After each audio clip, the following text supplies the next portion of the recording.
Well, fish eggs on a cocktail menu? It sounds like a preview to a bad Facebook poll, but I can attest this drink is actually good. And you can find it on the new fall menu at the dining experience at the Kauffman Center for the Performing Arts. Can't make a decision. We're just over here at the dining experience at the Kauffman Center for the Performing Arts, looking over their new fall cocktail menu, which is amazing because Mr. Phil Carey made it. So I had my eye on the Tudor's Russian Row Martini. What is unique about this?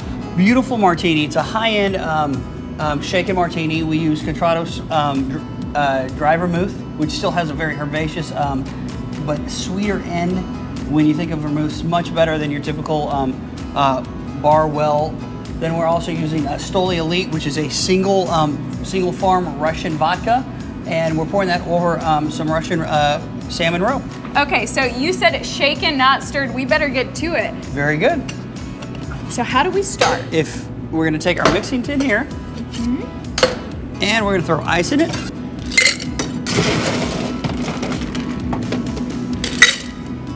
There we go.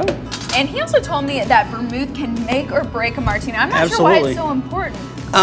The main flavor component, to be honest with you, vodka is normally flavorless. So the main flavor component is going to be your olives or whatever you're garnishing with it, and the vermouth. So we're just really controlling a lot of the flavor then. Correct. So we're going to start just by coating the glass with the vermouth. We don't want a real heavy flavor, but if you smell this, you can see how flavorful that is. Wow, that certainly is a little strong. And we're just going to coat both glasses. Okay. This is not a real complicated drink to make. But it can be noisy at times, which sort of adds to the entertainment value. That was one thing I love here. It's a dining experience. It is. And because of that, we try and do as much tableside cocktail-wise as possible. So we actually will take the shakers and shake the drinks at the table and really try and enhance the experience and the entertainment for the guests. We're going to put the mixing tin on top. Kind of tap it just a little bit. Now we're going to shake, and we want to shake until we start to get almost frost on the bottom of the metal tin.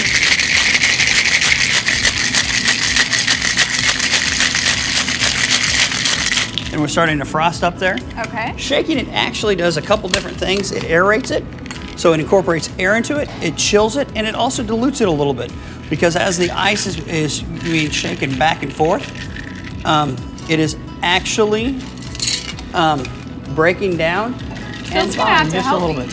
You're going to have to help me here. I don't know that I can open this up. Little trick to it. I tapped a little too hard, I guess. Is you actually tap right there once, and it'll pop right out. And then we're going to strain right onto the caviar. And if you missed it, that is roe, that is caviar, fish eggs in the middle of your drink. And this man came up with the recipe. Yes. So is it good? Is it not? We're about to find out here. It is absolutely beautiful. And for the other one, we'll just do olives.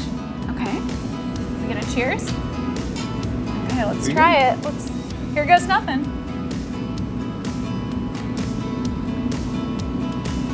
Not bad. Well, you can't taste the fish eggs, but you can taste just a world-class martini.